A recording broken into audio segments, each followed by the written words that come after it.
Hello मित्रों, राधे राधे, जय श्री कृष्णा। कैसे हो? आशा करते हैं सभी फ्रेंड्स हैं जो अच्छे ही होंगे। और हम तो भगवान जी से यही प्रार्थना करते हैं जहाँ पर भी हमारे प्रिय मित्र रहे, कुशल पूर्वक रहे, आनंद पूर्वक रहे। तो मित्रों, आज हम आपके लिए लेके आए हैं बहुत ही सुपर डुपर कहानी है। वो आप लोगों के लिए है जो बहुत ही फ़ायदेमंद होने वाली है। और मित्रों, जो भी मेरे भाई बहन मेरे चैनल पे नए हैं तो प्लीज़ रिक्वेस्ट है आपसे कि आप प्लीज़ चैनल को है जो सब्सक्राइब जरूर कर ले, बेल आइकन का बटन जरूर दबा ले, जिससे है जो जैसे ही मैं वीडियो डालूँ नोटिफिकेशन आपके पास तुरंत पहुंच जाए और आप तक मेरी जानकारी पहुंच जाए और आप है जो उस जानकारी का आनंद है जो उठा पाओ। तो मित्रों, हम है ज़्यादा समय नहीं लेते हैं और कहानी को है जो स्टार्ट करते हैं। कहानी को पूरा देखना, एंड तक देखना। आपको कहानी का लास्ट सार है जो लास्ट में ही मिलेगा कि अपने को दान है जो कौन सा, किस चीज़ का अपने को दान करना चाहिए, सबसे बड़ा दान है जो कौन सा माना गया है। मित्रों, हम दान करते हैं, बहुत सारे दान करते हैं, लेकिन वो दान अपने है जो जितना असर नहीं दिखा पाते हैं कि जो यह दान दिखाएगा।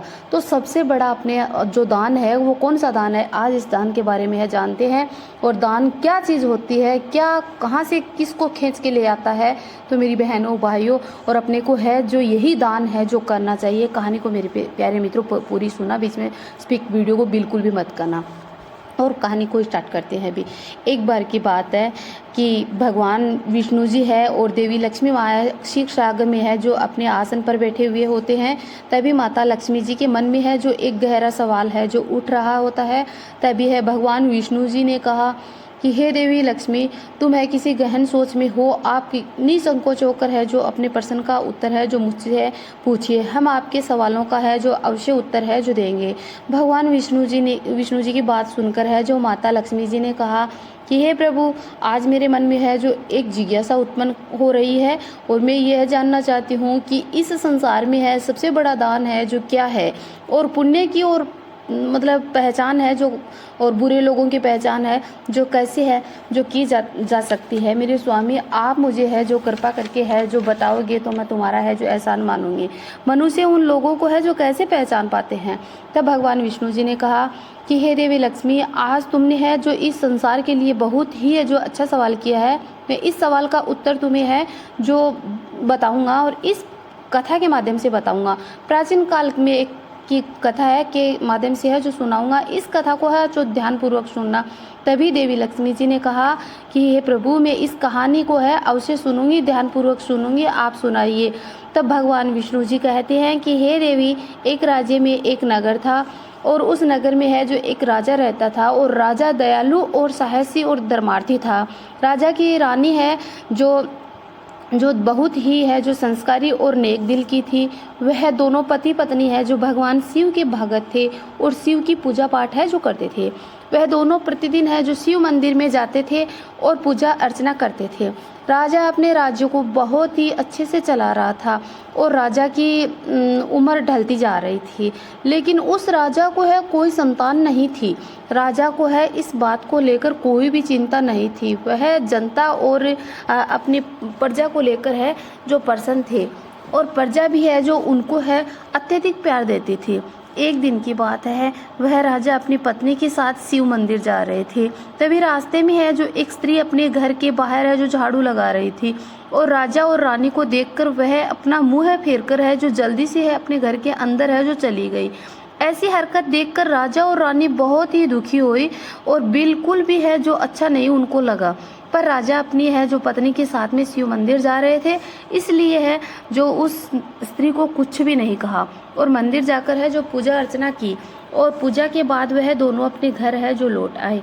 लेकिन राजा के मन में यह सवाल उठ रहा था और बहुत ही परेशान कर रहा था, बहुत बड़ा बन रहा था कि वह स्त्री मुंह छिपाकर अपने घर के अंदर है जो क्यों चली गई थी। तो राजा ने है जो अपने एक सैनिक को बुलाया और कहा कि नगर के बाहर है उस स्त्री को महल के अंदर लेकर के आओ और ध्यान रखना, तुम उसे कुछ भी मत बताना कि उसे महल क्यों बुलाया जा रहा है। फिर भगवान विष्णु जी है देवी लक्ष्मी जी से कहती हैं कि हे देवी, राजा का है जो आदेश पाकर है वह सैनिक है तुरंत ही है उस स्त्री के घर है जो चले जाते हैं और दरवाज़ा खटखटाते हैं जाकर के, और वह स्त्री है दरवाज़ा खोलती है और सैनिक को देखकर वह स्त्री चिंतित हो जाती है और कहती है, आप मेरे घर क्यों आए हो? फिर सैनिक कहता है कि तुम मेरे साथ महाराज ने तुम्हें बुलाया है राजमहल में और उन्हें आपसे कोई बात पूछनी है। यह सुनकर वह महिला सोचती है और कि राजा का है आदेश है तो इसे ठुकराया नहीं जा सकता है, मुझे राजा के महल है जो जाना ही होगा। उसके बाद सैनिक उस स्त्री को है जो राजमहल लेकर के है जो आते हैं, और वह स्त्री राजा से प्रणाम करती है और कहती है कि हे महाराजा, आपने मुझे है राजमहल क्यों बुलाया है? क्या मुझसे कोई गलती हो गई है? तुम यह बताओ, आज सुबह जब हम मंदिर जा रहे थे तब आपने अचानक से मुँह फेर कर घर के अंदर क्यों भाग गई थी? हे महाराज, आप मुझे भले ही है मुझे दंड दे दीजिए, पर मैं सच कहूँगी, जो भी कहूँगी, मुझे को है जो दुख नहीं है इस बात को लेकर के, और दुख भी है आपके महल में है जो बड़े बड़े विद्वान पंडित हैं वह रहते हैं, और आप उनसे ही चाहे पूछ लीजिए कि हमारे नगर में यह माना जाता है कि जो सुबह सुबह आपका चेहरा देख लेता है उनका सारा दिन है जो खराब जाता है, क्योंकि आप है जो संतानहीन है, आपके कोई संतान नहीं है। उस महिला की बात सुनकर राजा है आश्चर्य में पड़ जाते हैं और मन ही मन में सोचने लग जाते हैं कि ये बात तो सत्य है। किसी राजा का अन्य महिला को है जो संतान की प्राप्ति नहीं होती है उनका है जो चेहरा है जो देखना शुभ नहीं माना जाता है। फिर राजा है उस स्त्री को है जो अपने घर है जो वापस है जो भिजवा देते हैं और चिंतित हो जाते हैं, और फिर राजा अपने मन में है जो विचार करने लग जाते हैं कि अब मुझे शिव मंदिर में जाकर यज्ञ करना चाहिए।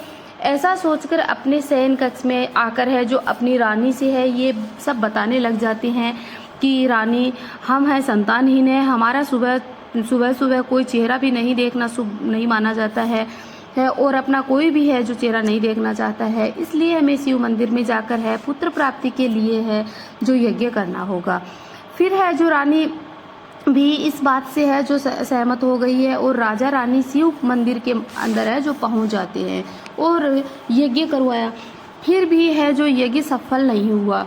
ऐसा होने पर राजा रानी और पंडित जी है बहुत ही सोच में पड़ गए, और अब तक मैंने जितने भी यज्ञ करवाए हैं सभी सफल हुए हैं, और ये यज्ञ है जो सफल क्यों नहीं हुआ है? तो शायद राजा के भाग्य में है। पंडित जी सोचने लगे कि शायद राजा के भाग्य में है जो संतान का सुख है ही नहीं, और राजा रानी बहुत ही है जो दुखी हो गए इस बात को लेकर और बहुत ही चिंतित हो गए।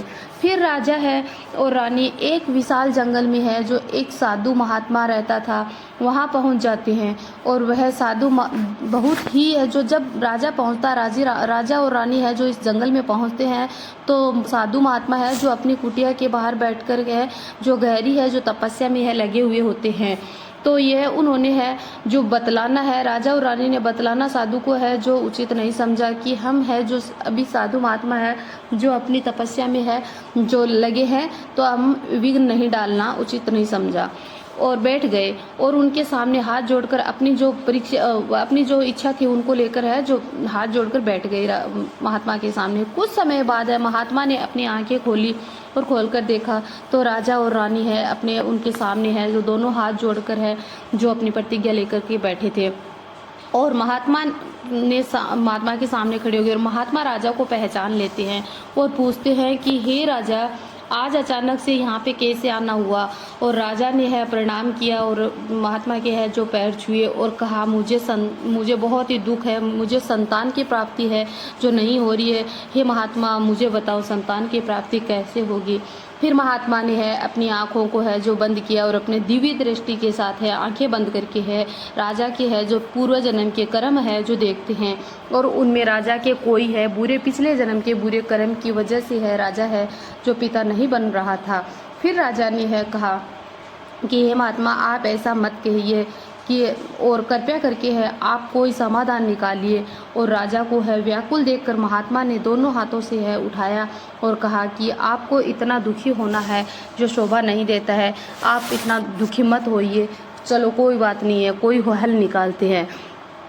तो ऐसा इतना कहकर है जो महात्मा है अपनी कुटिया में गए और एक कटोरी में है जो खीर लेकर के आए और कहा कि हे राजन, महल में जाने के बाद में स्नान करके और इस खीर को है रानी और आप दोनों हैं जो खा लेना, पर मेरी एक बात याद रखना कि पुत्र की प्राप्ति तो होगी लेकिन उनकी आयु केवल 20 वर्ष तक की ही होगी।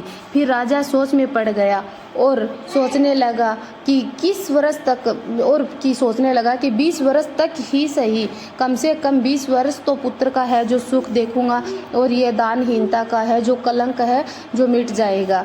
फिर महल को है जो लौटे और लौटने के बाद में स्नान किया, स्नान इत्यादि करके शिव का प्रसाद समझकर है जो उस खीर को है जो ग्रहण किया और फिर रानी गर्भवती हो गई और 9 महीने बाद पुत्र को जन्म दिया और फिर राजा ने है जो पूरी प्रजा को दान दिया और खुशियाँ बांटी। जैसे जैसे राजा का बेटा बड़ा होता गया वह बहुत ही गुणवान और दयालु होता गया और राजा को अपने पुत्र को देखकर बहुत ही खुशी होती थी और बहुत ही मन ही मन में है बहुत प्रसन्न होते थे और महसूस भी होती थी। राजा अपनी खुशी में ये इस बात को भूल बैठा था कि अपने पुत्र की आयु है केवल 20 वर्ष की ही है और फिर याद आता है कि पुत्र आयु केवल 20 वर्ष की ही है जब तक पुत्र की आयु 15 वर्ष की हो जाती है। फिर राजा अपने पुत्र की शादी के बारे में है जो सोचते हैं और दूसरे नगर में शादी के बारे में सोचते हैं और दूसरे नगर में है एक राजा की पुत्री है, बहुत ही सुंदर और सुशील और भक्तिभाव वाली सुशील लड़की थी। तो राजा दूसरे राजा के घर है जो जाते हैं और राजन अपने पुत्री की शादी का है जो प्रस्ताव है जो रखते हैं। पुत्री के पिता ने है जो पुत्री के पिता से है रखता है और पुत्री के पिता को है यह बात पता थी कि राजा का बेटा है जो मात्र 20 वर्ष तक ही जीवित रहेगा, परंतु राजा ने सोचा कि कोई बात नहीं है, मेरी पुत्री को संतान होने के बाद में है जो राजा के घर में है खुशियाँ ही खुशियाँ है जो बनी रहेगी, उनका दिल है जो नहीं टूटेगा, कम से कम है जो 20 वर्ष से ही सही 2005 साल में मेरी पुत्री को है जो पुत्र होने के बाद में राजा के घर है जो उनका है पुत्र का है जो वंश है जो प्राप्त हो जाएगा। इसलिए ये सब होने यह सोचकर अपनी पुत्री का विवाह है राजा के पुत्र से है जो कर देता है और वह राजकुमारी है रोज अपने घर की तरह ही ससुराल में भी है सभी लोगों के है जो सेवा करती थी, भोजन कराती थी और दान देती थी सभी को और भूखों को भोजन, प्यासे को पानी देती थी, चिड़िया को चुगा डालती थी, फिर पूजा अर्चना करके है जो फिर खाना खाती थी। ऐसे ही देखते देखते राजा रानी चिंतित में है, ऐसे ही देखते देखते राजा रानी चिंतित में है जो डूबे थे कि उम्र 20 वर्ष के पास है और अब काया क्या करे। फिर है जो वह एक दिन वह बहुत दिन आ जाता है कि उनके पुत्र की मृत्यु के सिर्फ 3 ही दिन शेष होते हैं और राजा रानी एकदम से है बीमार की तरह पड़ जाते हैं और वह बहुत दुखी हो गए, परंतु किसी को नहीं बताया कि अपने पुत्र की है जो उम्र है जो इतनी ही है, क्योंकि वह राजा और रानी चाहते थे कि अपने महल के अपने प्रजा के लोग हैं जो दुखी ना हो इस बात को लेकर के। आखिरी दिन आ गया, राजा रानी दोनों शिव मंदिर में जाकर के है कहने लगे कि हे भगवान, हे शिव प्रभु, हमें शक्ति दो, हम ये सहन नहीं कर पाएंगे, हमारे बच्चे के प्राण जाते हुए हम नहीं देख सकते हैं, तो हमें शक्ति दो। पुत्र को हम कैसे देख सकते हैं, हम जानते हैं भाग्य में लिखा कोई है जो टाल नहीं सकता है। और उधर है जो राजकुमार की पत्नी है जो सभी ज़रूरतमंद लोगों को है जो दान कर रही थी और पक्षियों को है जो दाना डाल रही थी। तभी एक तरफ है जो धर्मराज है जो 2 यमदूतों को है जो भेजते हैं कि राजकुमार के प्राण लेकर है जो और उनके प्राण लेकर है जो यहाँ पे आओ, परंतु याद रहे उनकी मृत्यु एक के सांड द्वारा है जो होनी है, सांड के ठोकर मारने से होनी है। जब वो है सांड राजकुमार को ठोकर मारने ही वाला था तभी राजकुमार है बगीचे में टहल रहे थे, इधर उधर है जो सुबह सुबह मॉर्निंग वॉक कर रहे थे। तभी क्या होता है कि ब्राह्मण की एक बेटी थी और गरीब ब्राह्मण था, उनकी एक बेटी थी और उनको है जो उनके पति ने है जो शादी के बाद में है छोड़ दिया था और उनके मतलब प्रसव की है, जो वह माँ बनने वाली थी, उनके प्रसव हुआ था। वह ब्राह्मण की बेटी 3 दिन से भूखी प्यासी थी, अन्न का उसके पेट में दाना भी नहीं गया था। और उनका जो पिता था वह गरीब लड़की है, भूखी प्यासी है, जो तड़फ रही थी। और उनका पिता है जो बहुत ही गरीब है, जो था अपनी बच्ची को है जो खाना भी नहीं दे पा रहा था। वह नगर में है जो सब जगह गया, लेकिन उसको किसी ने भी है जो खाना नहीं दिया। 3 दिन से वह भूखी प्यासी तड़प रही थी। तभी ब्राह्मण है जो दूसरे नगर में आती है। वह उनकी बेटी ने कहा कि पिताजी, मैं आज अगर मेरे पेट में अन्न का दाना नहीं गया तो मैं मर ही जाऊंगी, मैं जीवित नहीं रह पाऊंगी। तो बूढ़े ब्राह्मण ने, उनके पिता ने कहा कि पुत्री, मैं अभी आज दूसरे नगर में जाता हूँ और आपके लिए कुछ भी मिलेगा तो मैं लेकर के आता हूँ, तुम तुम्हारी भूख को है जो शांत कर लेना। तो दूसरे नगर में आता है ब्राह्मण, जहाँ पे है जो राजकुमारी होती है, राजा की बेटे की बहू होती है, वहाँ दूसरे नगर में आता है। और अचानक से है जो राजा के द्वार पे आ पहुँचता है और द्वार के बाहर है जो भीख मांग रहा था और खड़ा था। और गरीब वृद्ध है जो ब्राह्मण को देखकर है जो बहुत ही है जो राजकुमारी को पीड़ा आ गई, राजकुमारी को है जो पीड़ा आ गई और कहा कि तुमने खाना नहीं खाया है क्या, अभी रुको, मैं खाना ला करके देती हूँ।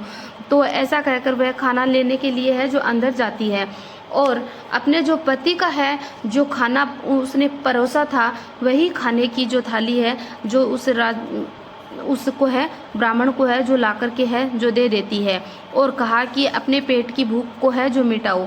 तो कहकर यह फिर अंदर चली जाती है। फिर ब्राह्मण वह भोजन अपने घर लेकर अपनी बेटी के पास बहुत खुशी खुशी से अपनी बेटी के पास लेकर जाता है। और वह ब्राह्मण की बेटी है जो उस भोजन को है देखती है, देखकर कहती है कि पिताजी, ये भोजन है जो आज आपको किसने दे दिया है, लगता है ये बहुत ही नेक दिल की और सुशील बेटी बहू है जो लग रही है। अपनी बेटी को ले जाकर दिया तो उस बेटी ने देकर खाने को है जो ये कहा और फिर वह खाना खाया। और जैसे ही है उस ब्राह्मण की बेटी ने वह खाना खाया तो उस खाने का पहला उसने है जो न्योला लिया, तो लेने वह भोजन है जो गरीब ब्राह्मण की बेटी है जो भूखी प्यासी और अपनी भूख से है जो तड़प रही थी, वह भूख को शांत खाकर, भोजन को खाकर है जो शांत होकर है जो कहती है और आशीर्वाद अपने सच्चे हृदय से है जो अपने सच्चे दिल से है जो आशीर्वाद देती है कि हे भगवान, जिसने भी यह खाना मुझे दिया है, भगवान उनके सुहाग की है जो लंबी उम्र दे, वह हमेशा सुखी और सुहागिन रहे। और अचानक से है जो देवदूत है उधर राजकुमार के पास है जो प्रकट हो जाते हैं और यम के दूतों को रोक देते हैं कि रुको, तुम है जो इस राजकुमार के प्राणों को है जो नहीं ले जा सकते हो। तो दूतों ने पूछा कि हम क्यों नहीं है जो राजकुमार के प्राणों को ले जा सकते हैं। तो बोले जैसे है जो शराब अपना असर दिखा सकता है, वैसे है जो दुआ भी है जो सच्चे दिल से दिया गया आशीर्वाद भी है अपना आशीर्वाद दे सकता है। और राजकुमार को है जो एक बहुत ही बड़ा है जो आशीर्वाद मिला है, जो अन्न के दान का आशीर्वाद मिला है, वो सबसे बड़ा होता है, तो आप इनको नहीं ले जा सकते हो। ऐसा कहकर है जो राजकुमार के प्राणों की जान है जो बच जाती है। तो मित्रों, जिस प्रकार कहते हैं कि शराब अपना असर दिखा सकता है, उसी प्रकार है जो सच्चे दिल से दिया गया आशीर्वाद भी है, किसी के मन से आशीर्वाद निकला हुआ भी है जो किसी की जान बचा सकता है और बहुत ही बड़ी मुसीबत में है जो काम है जो आ सकता है। जैसे राजकुमारी का यह दान था, राजकुमार के प्राणों को है बचा लेता है, उसी प्रकार से है जो राजकुमार के प्राणों को बचाया, उसी प्रकार के हर इंसान की मुसीबत में है जो सच्चे दिल से दान किया गया काम आ ही जाता है। इसलिए मेरी प्यारी बहनों और भाइयों, दान करो तो ज़रूरतमंद लोगों को करना और हमेशा है जो अन्न का दान करना। और अन्न का दान भी कैसे लोगों को करना है, कैसे जानवरों को करना है, ये मेरी बहनों भाइयों पहले जान लेना कि खाते पीते को बिल्कुल भी दान नहीं करना चाहिए। वो दान कोई दुआ के ना ही देता है और ना ही अपने काम आता है। और जो एकदम भूख से प्यास से तड़फ रहा होता है, चाहे पक्षी हो, चाहे पशु हो, चाहे इंसान हो, उन्हीं को दान देना चाहिए, जिससे है जो उसकी अंतरात्मा से है जो दुआ निकलती है वो अपने को है जो लगती है और उस दुआ का अपने को है जो बहुत ही बड़ा चमत्कार है जो मिल के आता है। तो मेरी बहनों और भाइयों, इस वीडियो को है जो आप है जो देखकर मुझे कमेंट में बताना कि मेरी कहानी है बताए अनुसार कैसी लगी और ये दान आप भी करना। और एक बार प्यार से बोलो जय भगवान विष्णु की, जय माँ लक्ष्मी की। राधे राधे।